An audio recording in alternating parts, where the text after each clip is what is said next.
Wapres Gibran tinjau keberangkatan haji di Medan.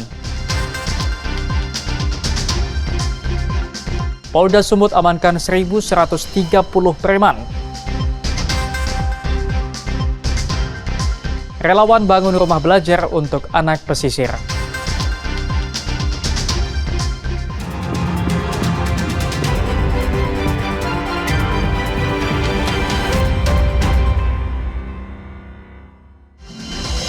Halo, selamat pagi saudara. Kompas Sumut hari ini hadir dengan beragam informasi penting dan menarik dari Sumatera Utara. Selain 3 sorotan tadi, sejumlah informasi lain akan kami sajikan dalam Kompas Sumut.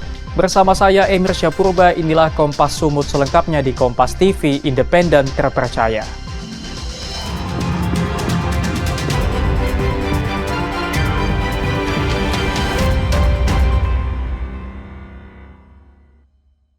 Saudara Wakil Presiden Republik Indonesia Gibran Rakabuming Raka meninjau keberangkatan jemaah haji Kloter 12 di Asrama Haji Embarkasi Medan. Wapres berpesan agar jemaah haji menjaga kesehatan dan saling tolong-menolong. Wakil Presiden Republik Indonesia Gibran Rakabuming Raka bersama istri dan didampingi Gubernur Sumatera Utara Bobi Nasution menyapa langsung para jemaah haji Kloter 12 di Embarkasi Medan. Dalam kunjungannya ini, Wapres Gibran Rakabuming Raka sempat meninjau dan melakukan pengecekan fasilitas di Embarkasi Medan. Wapres Gibran Rakabuming Raka juga berbincang langsung dengan jemaah haji. Ia berpesan agar jemaah haji dapat menjaga kesehatan dan saling tolong-menolong. Ketua Petugas Penyelenggara Ibadah Haji Embarkasi Medan, Ahmad Kosbi, menjelaskan kedatangan Wakil Presiden untuk mengecek langsung fasilitas Embarkasi Medan dan berbincang dengan jemaah calon haji.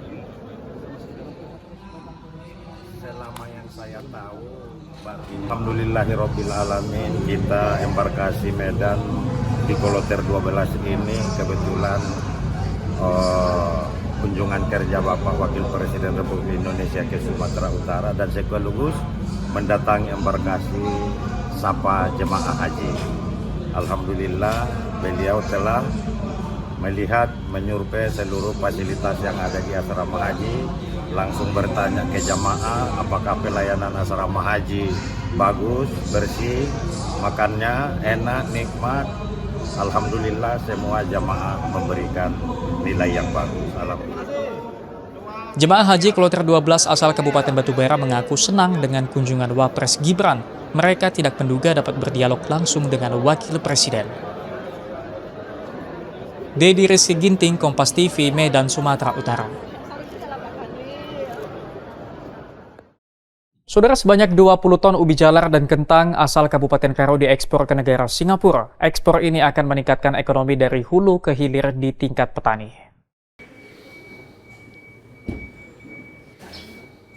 Tingginya permintaan komoditi ubi jalar dan kentang membuat petani di Kabupaten Karo meningkatkan hasil tanam.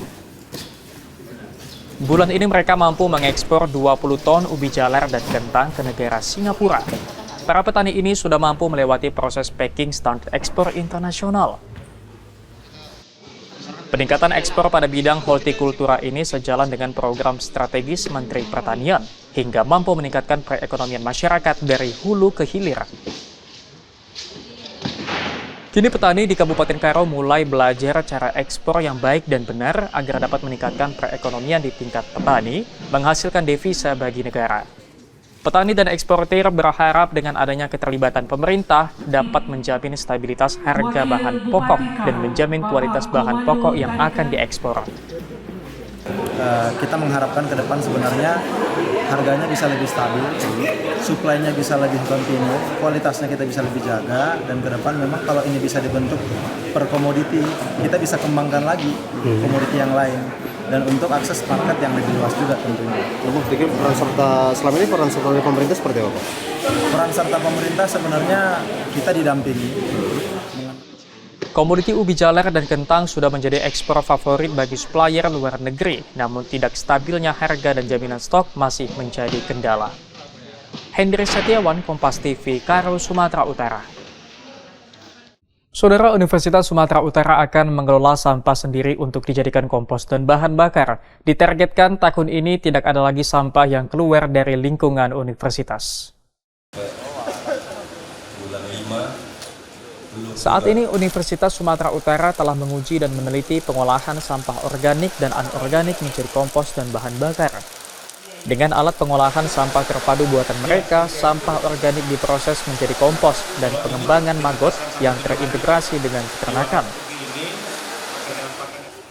Sedangkan sampah anorganik akan didaur ulang menghasilkan biji plastik dan melewati proses pemanasan pirolisis untuk menghasilkan bahan bakar sehingga dapat digunakan untuk insinerator. Meski masih dalam uji coba dan penelitian, Rektor Universitas Sumatera Utara Muryanto Amin menargetkan tahun ini tidak ada lagi sampah yang keluar dari kampus. Semuanya akan dikelola secara mandiri. Pilah sampah dari rumah tangga. Nah, soal efisiensi pengolahannya gimana Bapak? Kan Ini masih lab uji coba, jadi masih kita biayai penuh. Nanti setelah dia bisa menghasilkan, lalu ada aspek ekonomisnya, perkiraan kami tahun depan itu bisa mengurangi biaya yang dibutuhkan untuk pengelolaan TPST ini. Jika dikembangkan, tempat pengolahan sampah terpadu ini juga bisa membantu pemerintah dalam penanganan sampah di TPA. Dalam prosesnya, saat ini masih kendala dalam proses pemilahan sampah organik dan anorganik masih bercampur. Sementara itu, Gubernur Sumatera Utara Bobi Nasution yang hadir melihat alat pengolahan sampah ini menyampaikan selain kesiapan alat pemilahan sampah, kesiapan infrastruktur truk pemilah sampah juga harus diutamakan. Menyiapkan truknya juga, pengangkutannya. Ini pengangkutan juga harus, kalau kita meminta memilah, ya semuanya harus terpilah sampai dengan pengangkutannya. Jangan nanti masyarakat kita minta pilah, di rumah tangga kita minta pilah, di tempat umum ada tempat sampah pemilahan. Nah, begitu kita angkut pakai truk, satu doang gerobaknya, nggak ada apa-apa. Dengan adanya alat pengolahan sampah ini diharapkan dapat membantu dampak negatif lingkungan dan pengolahan sampah warga. Rauganda Malau, Kompas TV, Medan, Sumatera Utara. Polda Sumut amankan 1.130 preman. Saksikan usai jeda.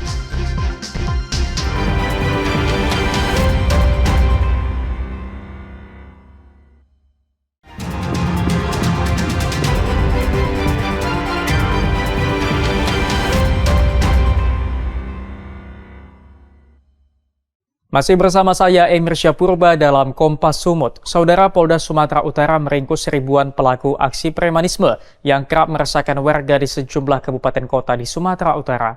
Para preman ini diamankan petugas dalam operasi Pekat Toba. Sebanyak 1.130 preman diamankan polisi yang menggelar operasi Pekat Toba selama 14 hari terakhir. Para preman ini ditangkap di sejumlah kabupaten kota yang ada di Sumatera Utara.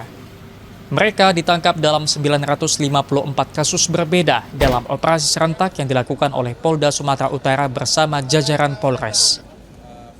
Selain kerap meresahkan warga dengan cara memeras, pelaku aksi premanisme ini juga terindikasi kerap melakukan pemerasan terhadap pelaku usaha dengan berkedok ormas. Preman-preman yang ditangkap dan terbukti secara pidana melakukan pelanggaran hukum kini ditahan di Polres dan Polda Sumatera Utara. Sedangkan yang tidak terbukti melakukan tindak pidana melakukan pelanggaran hukum akan dilakukan pembinaan untuk kemudian dikembalikan ke pihak keluarga. Wakapolda Sumatera Utara Brigadir Jenderal Polisi Rauni Samtana mengungkapkan dari 1.130 preman yang ditangkap, 178 diantaranya dilanjutkan proses hukumnya. Beberapa dari mereka yang ditahan dan proses hukumnya dilanjutkan merupakan anggota ormas yang melakukan pemerasan dan memiliki senjata tajam. Seutuhnya didedikasikan untuk bagaimana Polda Sumatera Utara beserta jajaran melakukan pemberantasan aksi premanisme baik yang dilakukan oleh sekelompok orang, ormas maupun perorangan. Yang sama-sama kita ketahui bahwa keberadaan mereka ini tidak saja meresahkan masyarakat Sumatera Utara, tapi tidak bisa dipungkiri juga meresahkan orang-orang yang ingin berinvestasi di Sumatera Utara. Terkait dengan maraknya anggota ormas yang meresahkan masyarakat, staf ahli bidang ideologi dan konstitusi Kemenko Polkam Irjen Pol Desman Tarigan menegaskan saat ini tengah dilakukan pengkajian terhadap keberadaan ormas-ormas terkhusus yang meresahkan masyarakat. Dan beberapa waktu lalu, Menko Polkam sudah mengumpulkan seluruh kementerian lembaga di Kemenpolkam sudah dibahas dan akan dikaji kembali mengenai regulasi-regulasi apa yang perlu ditekankan kembali. Bahkan bukan hanya tindakan hukum, pembubaran dan sebagainya sesuai dengan Undang-Undang Nomor 16, tetapi juga akan dibuat pembinaan, pengawasan yang lebih nyata, konkret di lapangan. Untuk 952 pelaku yang tidak terbukti melakukan pelanggaran akan dilakukan pembinaan dan akan diawasi agar tidak kembali melakukan hal serupa. Ferry Irawan, Kompas TV, Medan, Sumatera Utara. Saudara, 6 orang penagih hutang atau debt collector ditangkap petugas Polres Asahan usai menarik paksa mobil milik seorang wanita menggunakan truk towing. Pelaku juga memeras korban senilai 15 juta rupiah.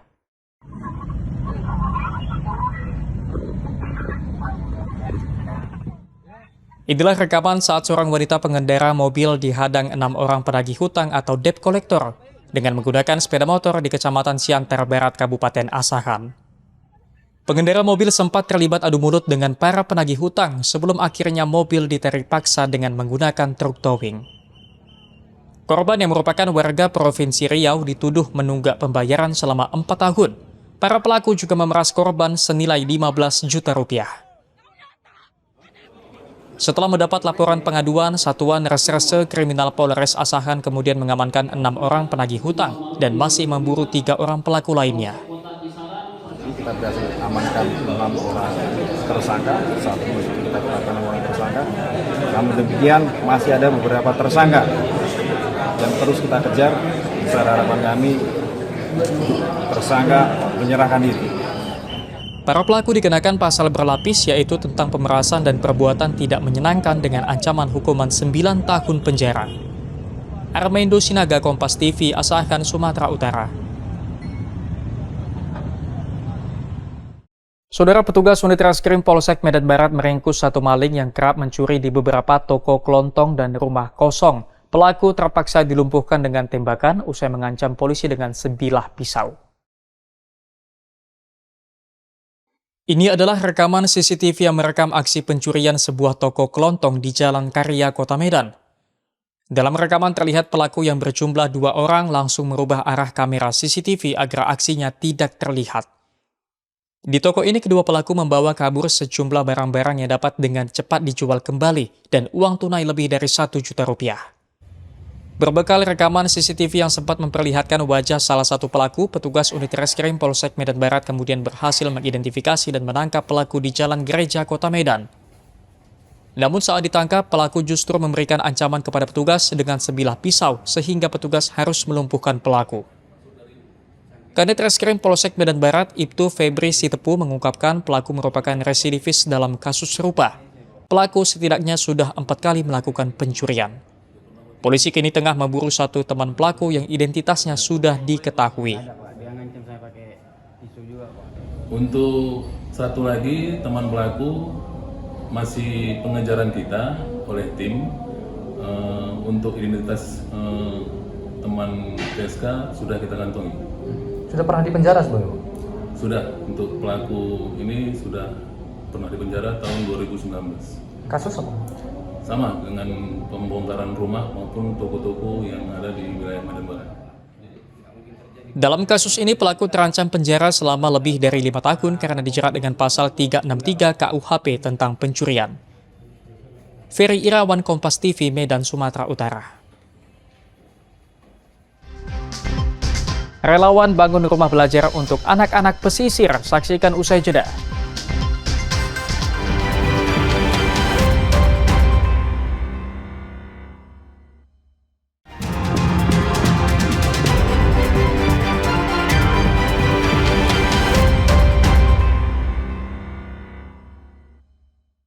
Masih bersama saya Emir Syapurba dalam Kompas Sumut. Saudara, terdorong rasa prihatin dengan pendidikan anak-anak pesisir, sekelompok mahasiswa dan pelajar buka sanggar rumah edukasi di Desa Bagan Percut, Kabupaten Deli Serdang. Di sini anak-anak putus sekolah diajarkan membaca dan menulis. Sebuah bangunan terbuka tanpa dinding di Dusun 19, Desa Bagan Percut dijadikan sanggar rumah edukasi anak pesisir. Di sini ratusan anak-anak yang mayoritas putus sekolah berkumpul untuk belajar membaca dan menulis di setiap akhir pekan. Tidak hanya anak-anak putus sekolah, sejumlah siswa sekolah dasar yang membutuhkan pendampingan dan pembelajaran ikut menjadi peserta. Sanggar Rumah Edukasi Anak Pesisir yang dibangun pada Juni tahun 2022 berawal dari keprihatinan sejumlah relawan yang terdiri dari mahasiswa dan pelajar melihat banyaknya anak-anak di pesisir yang minim literasi. Untuk semakin menarik minat anak-anak, sesekali para relawan mengajak anak-anak untuk berdiskusi atau belajar membaca di atas kapal milik nelayan. Tujuannya untuk meningkatkan literasi dan minat baca untuk anak-anak pesisir, karena di pesisir ini masih banyak anak-anak yang tidak peduli, yang masih kurang untuk membaca dan literasinya sangat rendah, sehingga mereka lebih memilih untuk bekerja atau mencari ikan daripada membaca atau belajar. Warga di sekitar Sanggar Rumah Edukasi Anak Pesisir mengaku sangat terbantu dalam meningkatkan kemampuan pendidikan anak-anaknya. Beberapa anak didik di Sanggar Rumah Anak Pesisir ini bahkan mampu meraih prestasi membanggakan di sekolah. Perubahannya anak ini asal mau belajar datang. Perubahannya itu aja lah, dia mau belajar perubahannya. Oh, berarti niat belajarnya makin tinggi ya? Makin tinggi belajarnya itu. Dana ibu pun ranking juga dapat juara dari kelas 1 SD sampai kelas 5 SD. Alhamdulillah belajarnya makin ada sanggar ini makin maju belajarnya. Warga dan relawan berharap pemerintah dapat memberi perhatian untuk memberikan bantuan berupa buku bacaan atau fasilitas belajar mengajar.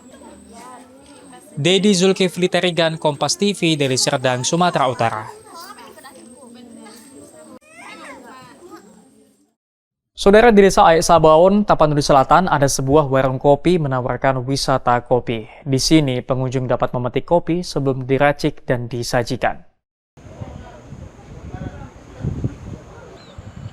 Inilah warung kopi yang menyediakan konsep unik. Di sekitar warung ini ada lahan seluas 1 hektar untuk wisata petik kopi.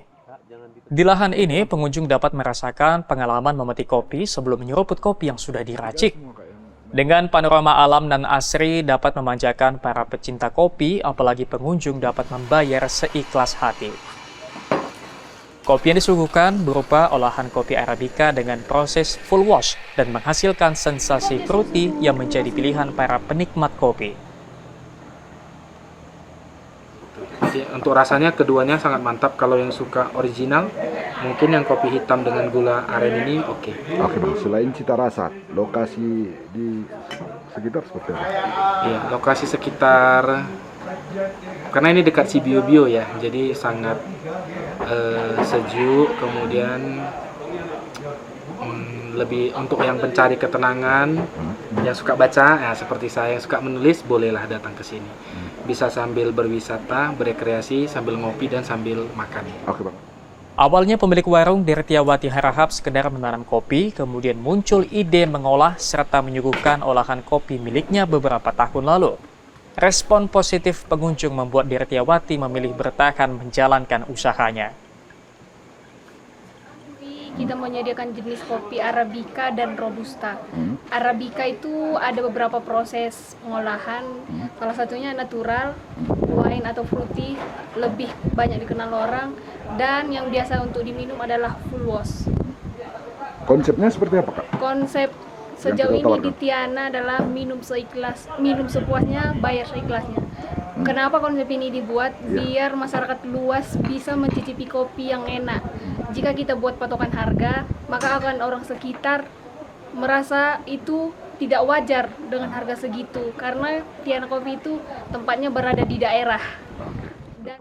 Memberi pengalaman memetik kopi sekaligus menyediakan lokasi wisata kebun kini menjadi pilihan wisatawan saat melintas di Tapanuli Selatan. Khairul Bazar, Kompas TV, Tapanuli Selatan, Sumatera Utara. Saudara, Kota Brastagi tidak hanya memiliki sejumlah destinasi wisata, namun juga memiliki aneka kuliner yang menjanjikan cita rasa yang unik. Salah satunya pulut teri dan mie saus, kuliner yang ada sejak tahun 1970-an ini terus menjadi favorit wisatawan dan warga. Jika Anda tengah berada di kota wisata Brastagi, tak ada salahnya mencoba menu kuliner pulut teri atau mie saus di Jalan Abdi Kejora, Kota Brastagi. Warung yang buka sejak pagi hingga tengah hari ini selalu ramai dikunjungi warga yang berburu pulut teri dan mie saus. Kuliner pulut teri sendiri merupakan perpaduan beras pulut dan ikan teri yang digoreng kemudian disajikan dengan saus yang diolah dengan resep khusus yang merupakan warisan keluarga sejak tahun 1970-an. Penjual pulut teri dan mie saus yang merupakan generasi kedua berharap resep warisan keluarganya dapat terus diterima oleh warga Kota Brastagi dan wisatawan yang datang. Kalau saya neruskan udah sekitar 10 tahun lah. Terus ini kan resep keluarga, jadi semoga resepnya bertahan. Rasanya yang gurih menjadikan pulut teri dan mie saus favorit warga untuk menu sarapan. Bahkan tak jarang pembeli datang dari kecamatan berbeda hanya untuk membeli menu sarapan ini. Kebetulan istri saya kan langganan di sini Bang, terus mau sarapan, jadi saya beli dari Tiga Panang ke sini Bang. Berarti udah langganan khusus di sini Bang? Iya. Gimana rasanya Bang? Otentiknya seperti apa nih Bang? Sini sih andalannya pulut terinya Bang. Mantap. Untuk menikmati menu kuliner ini, Anda cukup membayar Rp5.000 untuk satu porsi pulut teri atau mie saus. Hendri Setiawan, Kompas TV, Karo, Sumatera Utara. Sampai di sini Kompas Sumut hari ini. Anda bisa menyimak video tayangan kami di kompas.tv atau menyaksikan secara langsung via streaming di kompas.tv/live. Kami undur diri, tetap saksikan rangkaian program berita di Kompas TV, independen terpercaya.